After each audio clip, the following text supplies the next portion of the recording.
Wisconsin, and I am happy you guys could all join us tonight. We're excited for our guest speaker, and this is basically Knowledge is Power is basically a place for people to help with their overall health. We share insights as we grow together.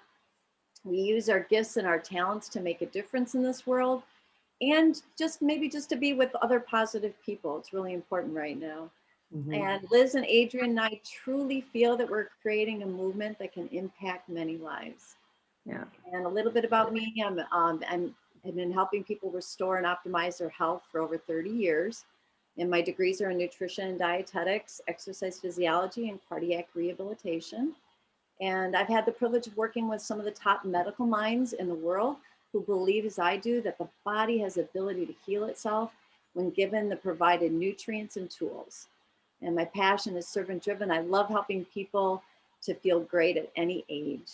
And so now I'm going to turn it over to my real good friend, Liz, and business partner. So take it away, Liz. Oh, great. Thank you so much, Deb. Well, everybody, my name's Liz Geeslin, and I'm a retired horse trainer, trained horses for 35 years.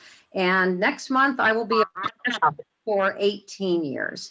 So, and my passion really, I have just become so much more holistic minded. I've gone through several health changes in my life over the course of 66 years. And I've just become passionate about inspiring women to embrace life changes with solutions for an ageless approach toward a vibrant future. So now it's my pleasure to introduce you to Adrian Gerard, my dear friend and business partner as well.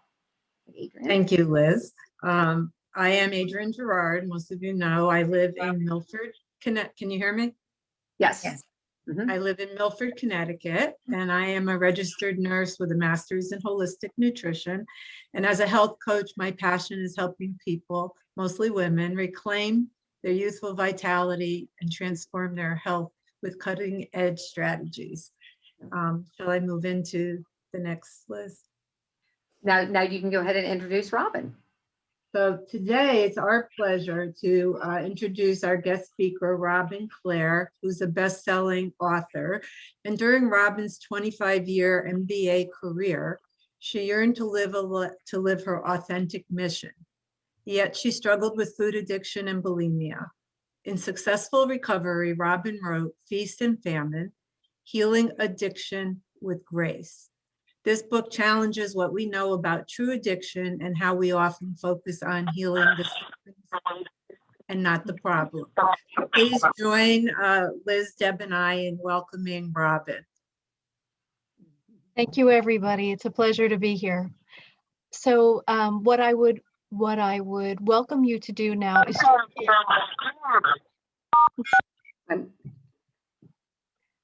I got it, sorry. That's okay. I would welcome you all to just close your eyes for just a moment. We're gonna take a little walk together. So just close your eyes. And I want you to envision walking down a little hallway in your home. She didn't say that I submitted my resume. She came across my resume. Wait a second. And you're gonna see a door at the end of the hallway. And you're gonna walk into the door, and it's a beautiful, beautiful nursery. Just decorated how you would decorate a nursery for welcoming home a new baby. And you walk over to the bassinet, and there's this beautiful baby in the bassinet. Perfect, isn't she? And you pick her up, and you're holding her, and you're thinking, how lucky am I to hold this perfect human being? And you realize that she's just come off God's assembly line, and she's magnificent. And you kiss her on the forehead, and you put her back in the bassinet. And then you leave the room, you walk down the hall, and you come back into our classroom here. And you can open your eyes. And so after you've experienced that, you realize then life happens, right?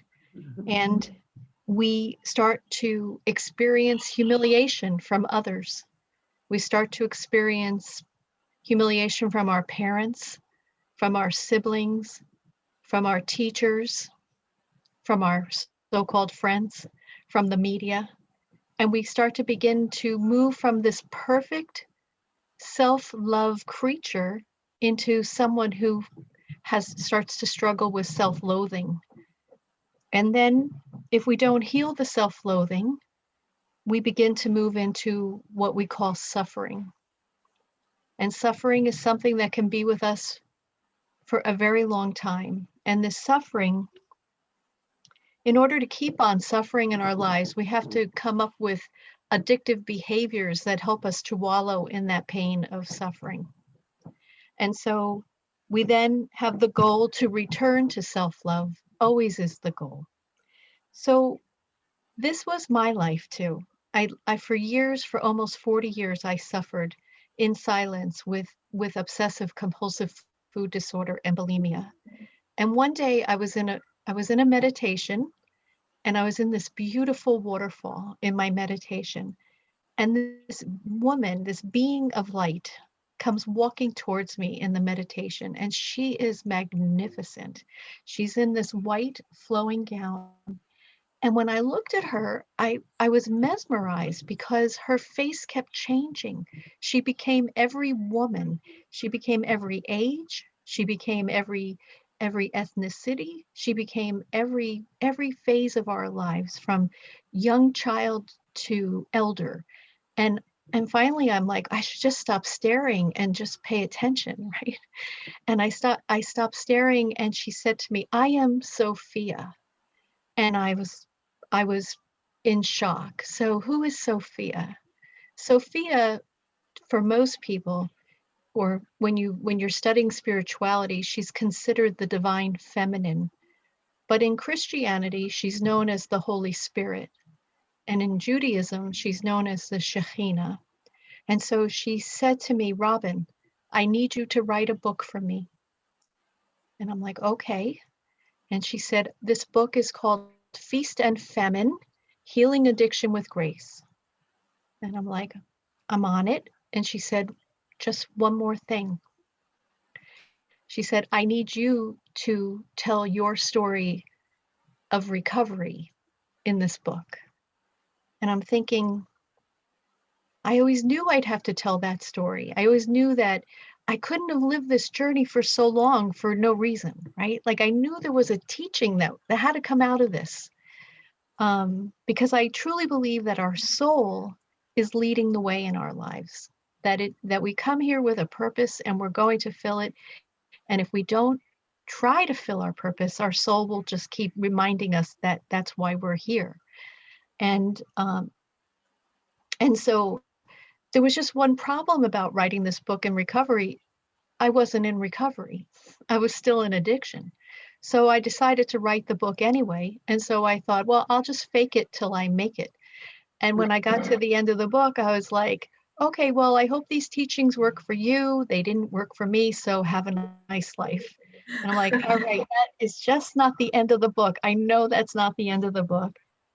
So, so I decided that I would have to figure out how to come into recovery. And I was with a colleague of mine who's a medium. And she said, there's a message here from your grandmother. And your grandmother wants you to know that if you don't bury your bulimia, your family will bury you. So like any addict, I had to have just one more addictive party, right? So for me, I just pigged out on all this food. And when I went into my bulimic episode, I started bleeding and I could feel my organs starting to shut down. And I knew that I was killing myself. And it was interesting was that was the first time I ever felt the physical pain of the bulimia. And I knew that my guides were very, very serious. And my grandmother was very serious. So I hit rock bottom, and I fell into, well, I didn't fall in, I jumped into recovery. And I'll be talking about what did that look like. But for the moment, I'd like to just talk about why Sophia wanted to write this book, why the Holy Spirit wanted to write this book. She said to me, the first thing she said to me were two things. One, she said, "I can only write this book with you, Robin, if you do not live in regret." So anytime she taught me something or anytime I researched something, if I started beating myself up because I didn't know something 40 years ago, 30 years ago, 20 years ago, 10 years ago, she was out. Like, and so that was enough for me not to like go backwards and say, what's wrong with me? Like, why didn't I know this? Why didn't I get on the internet? Like, why didn't I know all this? And I never did that. I never did that. But here's what she said that was so incredibly profound. And that is that there is only one true addiction on this planet, and that is to suffering. We're addicted to suffering. And then we choose pick our poison, you might want to say, our vice, our habit, whatever our substance, so that we can continue to wallow in our pain. And that just was so profound to me. And in fact, I've never said that to anyone where they're like, whoa, like, could that be true? Is that what we're truly addicted to? So, so with that knowledge and with myself being in recovery, I actually rewrote Feast and Famine. So it has a much better ending now than it did the first time. But when we look at traditional addiction support, what's really happening is that they're only treating the symptoms, right? If you're not looking at why you're suffering, if you're not looking at healing trauma, then just traditional addiction recovery is about healing the symptoms and not the problem. And so her desire in this book was to start to take a look at how do we heal the problem, which is causing the addiction, which is the suffering. And so she shared a healing modality called the Divine Healing Path. It's 4 sentences that are packed with meaning. The first sentence is, pain is inevitable. Sounds very simple, but people try to avoid pain. And pain is inevitable, and it's going to be there. It's like death and taxes. We can't get away from it. Maybe some of you in other countries are able to get away from taxes, but we're not.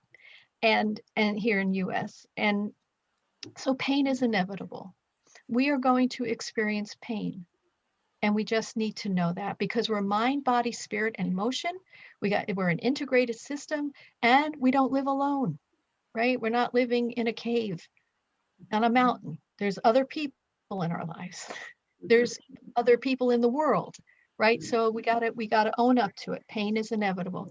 The second is, suffering is an option. A lot of people don't know that. They think that suffering comes along with pain. Like, you hear them together, right? Pain and suffering. They're not the same. They're not the same. And you know people who are in a lot of pain and they're not suffering, and you know a lot of people that are suffering and they're not in pain, right? So they don't go together, and they are an option. It's an option to suffer. It's not something that we have to do. The third thing that Sophia said, the third part of her divine healing path, is that surrender is required. So what did she mean by that? You know, sometimes we have wishful thinking. I wish I could stop drinking. I wish I could get a better job. I wish I could get out of this relationship. You know, whatever you're addicted to, whatever you're suffering from, right? It's not just necessarily alcohol or food. It could be a bad relationship, a job that you don't like. Could be Netflix, right? It could be your phone looking for messages, right? Text messages. So she said that surrender is required. It's not wishful thinking. And I know all of you have known when you have surrendered. I have had enough. I am done. I am sure you've all done that and meant it. Like, sometimes we say that and we don't follow up on it. But you know when you are so serious that you are done. When that happens, you're in surrender, and that opens the door for your divine guidance to come and help you. And how do they come and help you? Number 4, grace must be allowed. And and so it's an interesting statement, isn't it? Grace must be allowed. Grace is around us 24/7. Every moment there is grace around us, and we just have to recognize it. And it comes in all different shapes and forms. And it comes from maybe being on here and one of the speakers says something and you're like, oh yeah, that's it. Or you read something in Facebook, or you watch something on TV, and or you go outside and you're looking at the beautiful flowers and you're like, oh yes, this is the answer. Grace just comes. It's here all the time.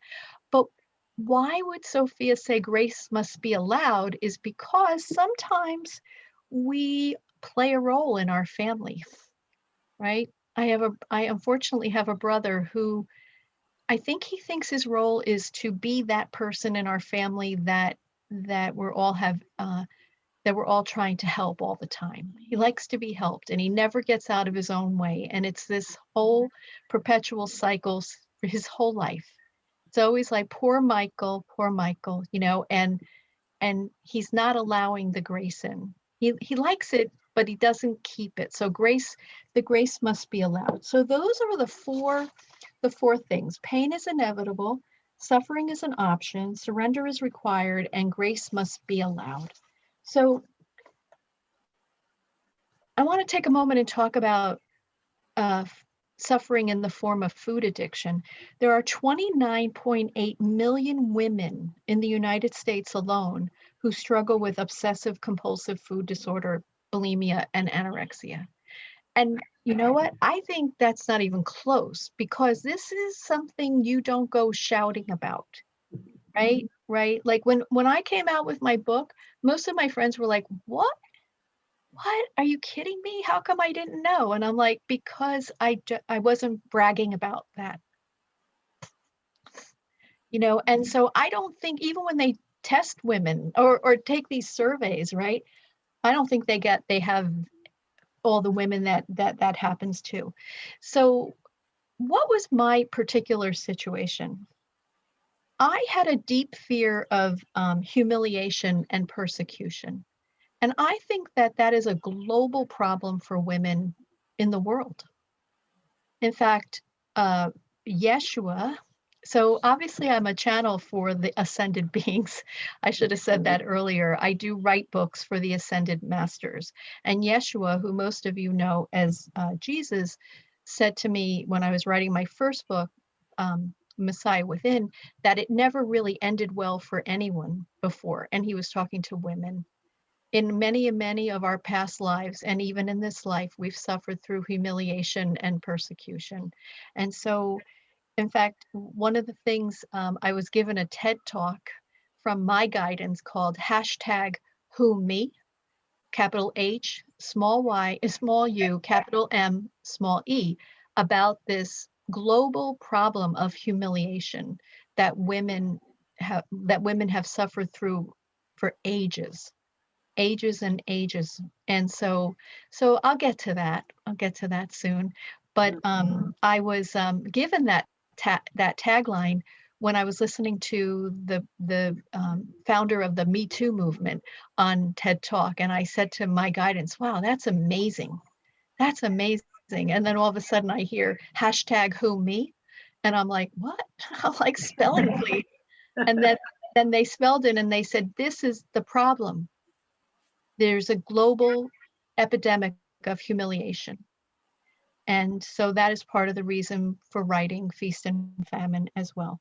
So how do we stop the cycle of food addiction problems? And to me, I stopped mine. So even after I stopped bulimia, I was still doing the obsessive compulsive food disorder and gaining weight. And so I had to come into some way to come into my own health. And so I decided to create a congruent approach to mind, body, spirit, and emotion, and to find out what I was truly hungry for. Like, it certainly wasn't all of that food. I can tell you that. It wasn't bags of M&Ms, an entire pizza, whatever. I wasn't hungry for that. Who could be, right? Nobody's that hungry. And so so I have a few things that I did on my own journey. One was I actually healed from my trauma, my years of humiliation. I was actually at age 7, my mom put me on my first diet at camp. And I was so humiliated all summer because everybody could eat dessert and I couldn't, that I would be crying every day at camp.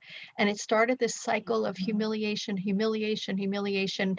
And I went back and I counted, and I counted 25 times that I was humiliated in my life, and deeply humiliated. And I realized that that is something that I had to heal from. So how did I know?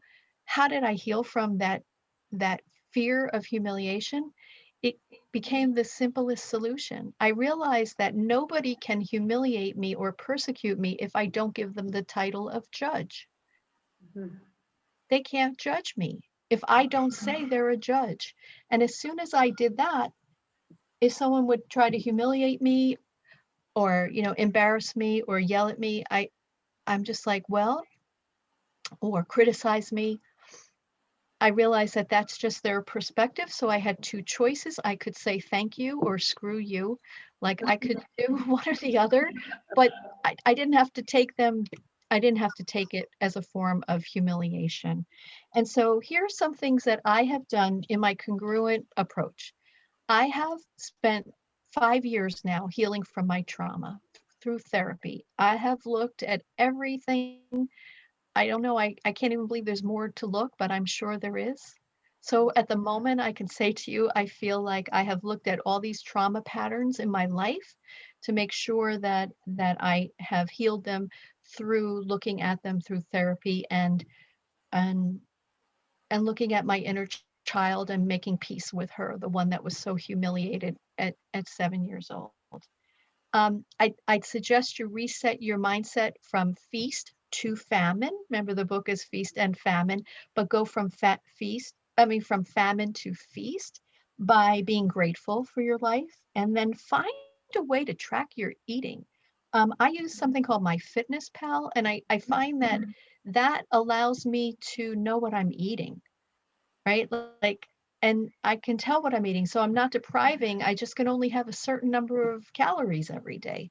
And I track my carbs and my fats. I do that because I don't want to eat a lot of sugar, but I find that tracking just keeps me on track. Eat healthy, balanced meals that satisfy hunger. Eat at home, which I know we're all doing that, but eating at home and making your own food is a really great way to eat balanced foods and be creative about it. I also had to remove food triggers from my home until I can manage the quantity. Like there's no chocolate in my house. That was my biggest. I could eat bars and bars of chocolate when I was in the height of my obsessive eating. And so there's not even chocolate chips in my house. Like they're just not there. And maybe one day they will be, but right now they're not. And then integrate exercise, water, meditation, all those good things into your life. Like do do all the good things that you learn here on Knowledge is Power. Do them all. I mean, it's important to integrate them. And it's important to not just do mind and body and skip spirit and emotion. Like mind, body, spirit, and emotion, it's a daily thing. Even on my to-do list for work, I have another column called personal. And my work and personal. And on my personal, I have mind, body, spirit, and emotion. And I have what I'm going to do that day to maintain the congruent lifestyle. Um, substitute substitute food. So you're substituting the food for acts of kindness and love. Instead of getting a dessert, call a loved one who you haven't spoken to in a while. And maybe that's what you need. Maybe you need a virtual hug instead of a candy bar. And then get good rest. We can never underestimate the value of sleep on our mood and energy. And so make it a priority, go to bed earlier if you have to. And then learn to trust your intuition and your own divine connection. Like really come into trusting what you feel is the right thing to do for your life. So the ultimate grace, remember, grace must be allowed, for me in this life, is one of self-love and self-care. And why is that? Because if I take care of myself, I can take care of others in a more profound way. And so there's nothing wrong with taking care of yourself first. You know, like, right, even in the airplane, they say, put your mask on first and then help others, right? Take care of yourself, come back into self-love, be that energy that you were when you were first born, that beautiful infant that we all held, because really, honestly, you're all perfect. And we've forgotten that. We've forgotten that we truly are perfect in the eyes of the divine. And therefore we can live with that energy. And yeah, so that's what I wanted to share with you today, that it really is about this return to self-love through self-care and allowing grace into your life, and just look for it. It's right there. It's everywhere. It's everywhere. So thank you very much.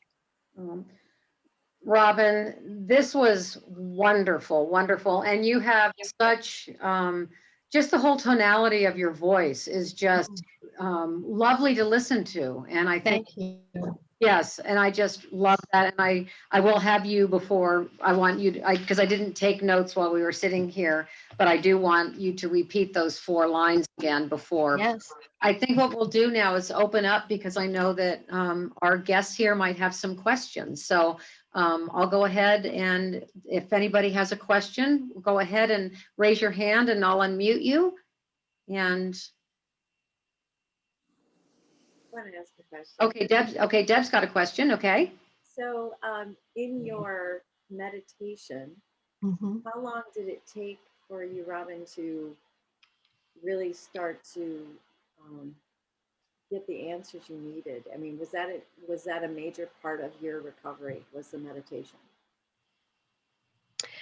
Yes. And I had been meditating for quite a while. And, I always on some level felt like an imposter. Because here I am, this was my 3rd book that I had written as a spiritual teacher. And I'm actually in my area, highly regarded as a spiritual leader. And yet I had this uh, life in the bathroom. I don't know, hidden in the bathroom. One of the things I came to realize too, Deb, is that bulimia was a form of self-humiliation. Like every time I would have a bulimic episode, I would roll my eyes at myself.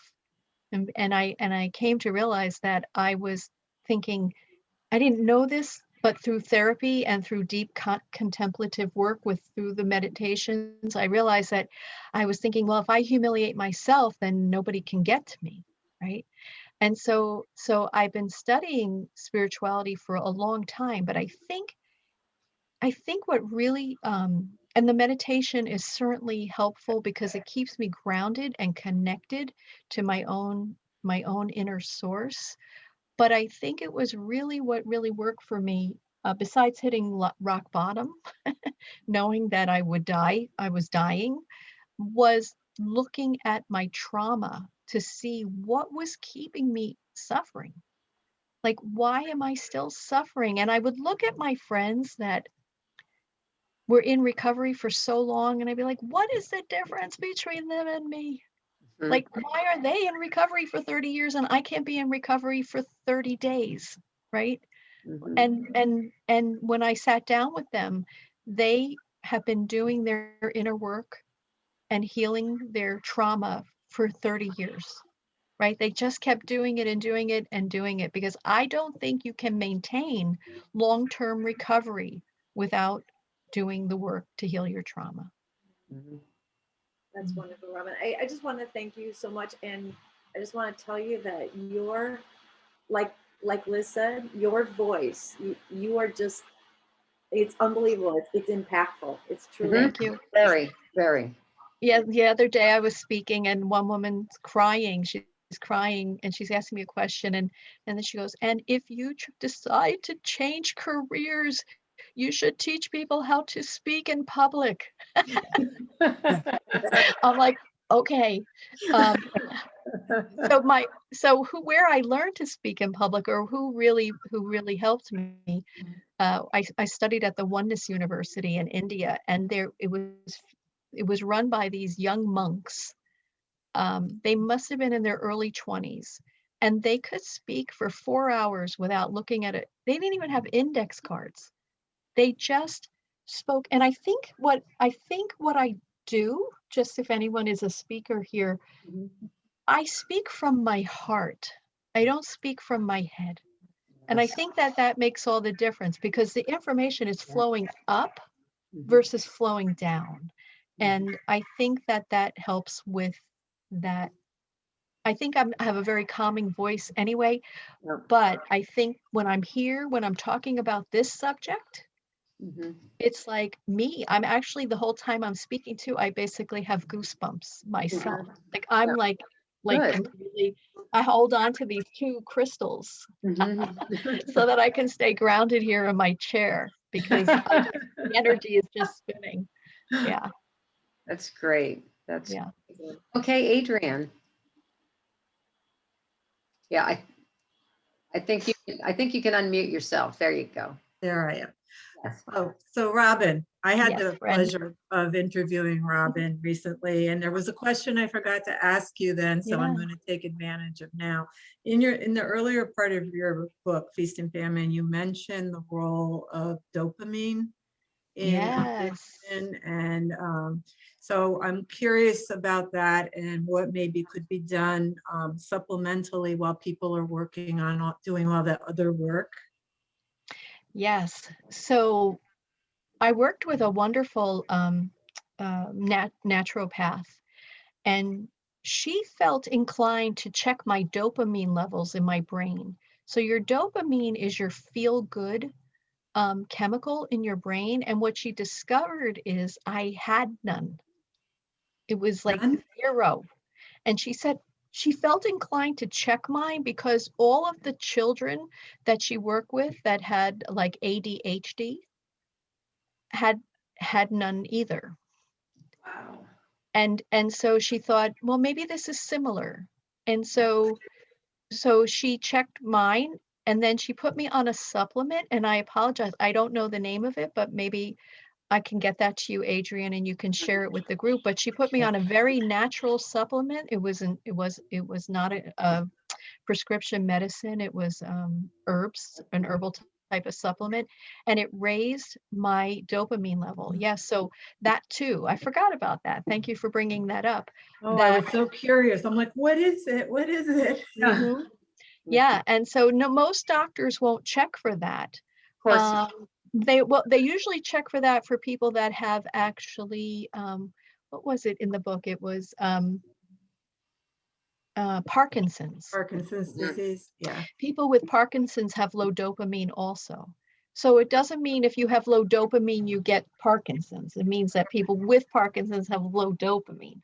And so I just thought it was brilliant. And when my test came back and we looked at it and there was none, she and I were like jumping up and down and dancing in her office, because we found an actual physical reason why I wasn't creating joy in my own mind, and that I was looking for it to have the joy through food. And I think that would help a lot of people. And even as we all have work to do while we're here, right? But Yeah. maybe if we're just getting started, a little extra help, like supplement. I'm just curious. So please send it to me. So I'll share it. Yes, I will. I'm going to look downstairs as soon as we're done. Yeah. Look for the name of it, but that was incredible, and it really helped. It really helped we could see it each time I went back and had blood work. It was getting higher and higher until it got into the normal range. And so, if you have anyone in your life that is struggling with addiction, beyond helping them to find a way to heal their suffering, right, to get to the root cause of their addiction, this supplement would be really helpful. Mhm. Can I Yeah. ask, Right. are you able to stop your dopamine now? Have you got natural levels of dopamine? I do. I'm at a natural level now, although I just the other day Sheila, I actually made an appointment with the naturopath, and because I want to, I think I'm okay, Yeah. but I want the blood work to tell me I'm okay. So Yeah. I am doing a follow-up. Right, good. And Monica, did you have a question? I was just curious. I love the way you described the spiritual messages, the spiritual beings that were telling you these things. Was this something that you had as a child? Is it a gift, would you say? Or how would you describe that? I was fascinated by that. Yeah, I think like when in my around 20 years old, I started to receive messages. For example, I was right out of college working in an accounting firm during tax season, and I stood up in the like in March and said, I have to go to New York now. I have to see my grandmother. I'm up in Connecticut. Yeah. And they're like, if you leave now, you probably won't have a job. I'm like, I don't care. And I just put my pocketbook Yeah. on, and I was just down the street from the train station. I called my family and I said, meet me at grandma's. She was in the hospital. And I go to my grandmother, and I'm sitting there and I'm holding her hand. And what was interesting is that she starts covering my eyes, and she said, don't look at them. They're not here for you. Oh, Don't look at them. oh, And right. And she's covering, and I'm like, okay, I'm yeah. not looking at them. And then she's like, you sure you're not looking at them? I don't want them to come for you. And I'm like, which I think was like, Right. our Yeah. family, right? Our family, our loved ones picking her up, right? Yeah. And then she passed away, and I was holding her, and she passed away. And it became a joke in my family, that if I ever feel that about them, don't tell them and don't come. Like, just stay where you are, stay in your seat. But yeah, that was like the first time. And it's just something I've always loved. I've always loved spirituality. And then somewhere along the line, when I came out of my corporate life, I started to realize that I had the gift. All of my friends have this gift. Most of my friends are people that I hang out with, do this type of work in one way, shape, or form. But I was just their promoter. I was actually a spiritual business promoter. And then I kept hearing, what about you? What about you? And then Yeshua came in to ask me to write Messiah Within, a guide to embracing your inner divinity. And I had no idea what I was doing. And got a writing coach, and I learned, and a channeling coach. And now it's just who I am. Now I've realized that I'm doing it all the time, unless I'm being critical of myself or others. I'm just a vessel for the divine. Yeah, they call me the title I have is divine emissary, meaning that I bring divine words and energy to the planet. Thank you. That's really beautiful. Yeah. Thank you. A quick question, Robin. First, if you'd repeat the four sentences, and what I wanted to know, are those Yes, I would love to. are those sentences that you created, or are these ones that was from another spiritual leader? Or share with me how. Well, yes. So the first two, pain is inevitable and suffering is an option. Buddha said that. And my teachers in India said that. And someone once said that to me. Wait, Buddha said that. And I'm like, do you think Sophia, like I'm the first person she ever said that to? Like, I think, I mean, my goodness. I mean, right? I'm sure she's been talking to spiritual people over the course of time, right? Right. Saying, right? So I'm like, I knew I heard that before in my own travels, right? Right. So pain is inevitable, suffering is an option, surrender is required. So that was new. That was the first time I heard that. And grace must be allowed.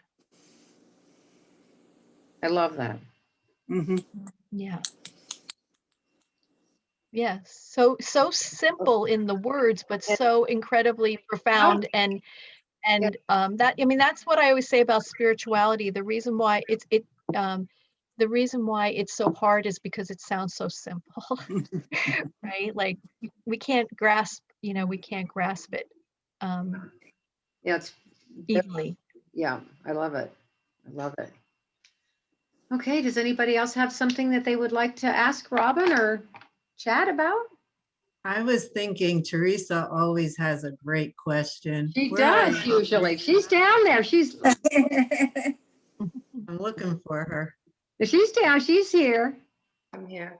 I'm here. Hey, Teresa. So does this coincide with anything that you're doing? Yeah, it does a little bit because a project that I'm kind of starting that came out of some of my videos is about working with the chakras. And the first chakra, the root chakra, which is all about security, feeling safe and secure. And if you're in fear, it's the root of all diseases. So I was kind of relating it to addictions, that if you're in fear, you become addicted to something because you'll do anything to get out of that fear. And To you feel better. related to anything. So, you know, my thought was whatever people are in fear about, you either overeat, you overdrink, something to relieve that anxiety. And, you know, I think you can relate it to almost anything. You know, I've had patients that are so fearful this past year that I had somebody that drove 4 hours just to do something, damn near killed himself because he has a very bad heart. And he needed his medication and couldn't take his medication because he had to go do this particular thing. And it was all because he felt this would get him out of fear. But what he didn't realize was that he was really harming himself more than if he just would have stayed put. So it's kind of fascinating to me. And I see kind of addictions as the same way. And I too had bulimia. So I kind of, I still struggle with food. I'm fear of getting fat, and there's days that I just can't. It's funny because you probably know we have this weird thing where other people could sit down and enjoy a meal. Sometimes we just can't. Like it's constantly how much of it can you eat or just. I agree with you because even at Thanksgiving this year, I don't know what happened, but I ate like I used to eat. And it was like I couldn't even breathe. And after dinner, I thought there was no room for breath. And because my stomach was much smaller, I have lost 25 pounds over the past year and a half, 2 years. But I ate like I would have eaten Teresa like 5 years ago. And I was like, what did I just do? Oh my God. Like I had to walk. I just couldn't breathe. And so what happens, I think we get triggered into the old, because it tasted like the old food, right? Like the food that I would just eat way too much of, but I've realized I can't even eat like that anymore. Because I don't know, because I can't, but it also, but there's the desire, right? The desire is still there to eat like that. And so I have to really watch that, Right. what I'm doing. I think you two should take it offline. Teresa's, why don't you tell Robin what you do? Oh, I'm a nurse practitioner. I do holistic cardiology. And she's just written a book as well that we all looked at, right? Yeah. You know what, I'm sorry. Go ahead, Robin. No, I wasn't saying anything. I think that was Liz. Okay, well, you know what I was really hit home for me that when you were talking about how you can't have the chocolate chips or anything in the house. I know my personal chef business, I've built my business around healthy home cooking and helping people. Some people want me to help them get their weight under control or whatever. And of course, both Deb and Patty and I are familiar with this saying that Mark McDonald used to say is you have to set yourself up to win. And I know there was this one, I'll never forget this. It was a gal, I just cooked for her, I think like twice. This was probably 12 years ago. And she really wanted to lose weight and her son was heavy. And I came into the house, that's when I was still cooking in my clients' homes. And there were literally bowl, I mean, like almost salad bowl size of M&Ms in like 3 different rooms. Like, and I thought, what time of the year is it? It's not Halloween. It's like, what's all this? Mhm. It was like, and I thought, well, how you could have that? And it's, I mean, it's totally, it was defeating. And so, Yeah. yeah, right. So I can relate to, I mean, that just makes so much sense is when you can, set yourself up to, and I know for me, I know the kind of things that if I'm going to just go, okay, I'd like to have that. I thought, if I have that, that's just going to be too hard to not just have it. And, Yeah.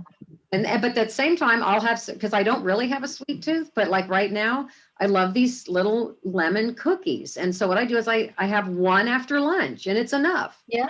It's Mhm. just, I savor it and I go, this is so good. And then that's plenty. Yes. I worked with a mindful eating coach, and the one thing I took out of that time was she said, when you go to eat something, ask yourself, after I'm finished eating this, will I feel better Mhm, or will I feel worse than before eating it? mhm. And I do that. I like look at it and I'm like, am I going to feel better after I eat this or am I going to feel worse? And so, it's a salad. I know I'm going to feel really great. Mhm. Yeah. I just wanted to mention that listening to you, Robin, I did a lecture 29 years ago Mm, on overcoming overeating. yeah. And it's actually a book that I had read at the time. And it was so much about the emotional connection to eating and always asking yourself, what are you going through at the time? What do you need right now? Like you were saying, just like, Mhm. gosh, yeah, it's just all connected. And then one of the things that I found is so interesting is if you start connecting the way you feel when you do certain things, then you're less apt to do those things if you're going to feel crappy Right. after you do it. It's like programming in your head. Mhm. Yeah. Interesting. Yeah. So, Polly, Yeah. you unmuted. Yes. I just have to say that there are beings of light here for you. They're like standing over the bassinet and you're in it. So Wow. I don't know if your grandmothers were there and your mom, but they're just like they're just in my country we say quelling. Like they're just quelling over you in the bassinet. So I don't know who they are, but they're just here and they just wanted to tell you that there's great love for you. Oh, Not in the non-physical realm. So I couldn't get off without giving you that message because they're like, tell her. So I'm telling you. oh. I don't know That's who very they cool. are. I think Wow. grandmothers. They were grandmothers, and I'm not sure if your mom is in spirit, but your grandmothers were definitely there, saying we did this a lot. We stood over the bassinet and kissed her. So, Oh. That's so so Oh, cute. Love that. Oh. okay, now they're happy. So Yes, now they're happy. yeah. Well, wonderful. Well, Robin, this has been just a pure delight, and what a wonderful Saturday afternoon and evening for Sheila in Scotland, and earlier morning, and for Barb in Arizona. So this is Teresa, you're in our time zone. So this has been just fabulous, and I think Deb, I'm going to turn it over to you. We like to kind of wrap up to see if anybody has for our Modexus family that's here any testimonials. Yeah, I wanted to share one with you that I had reached out to a friend of mine. Her husband had a hunting accident, and he had a severe concussion and broken back, and just a disaster.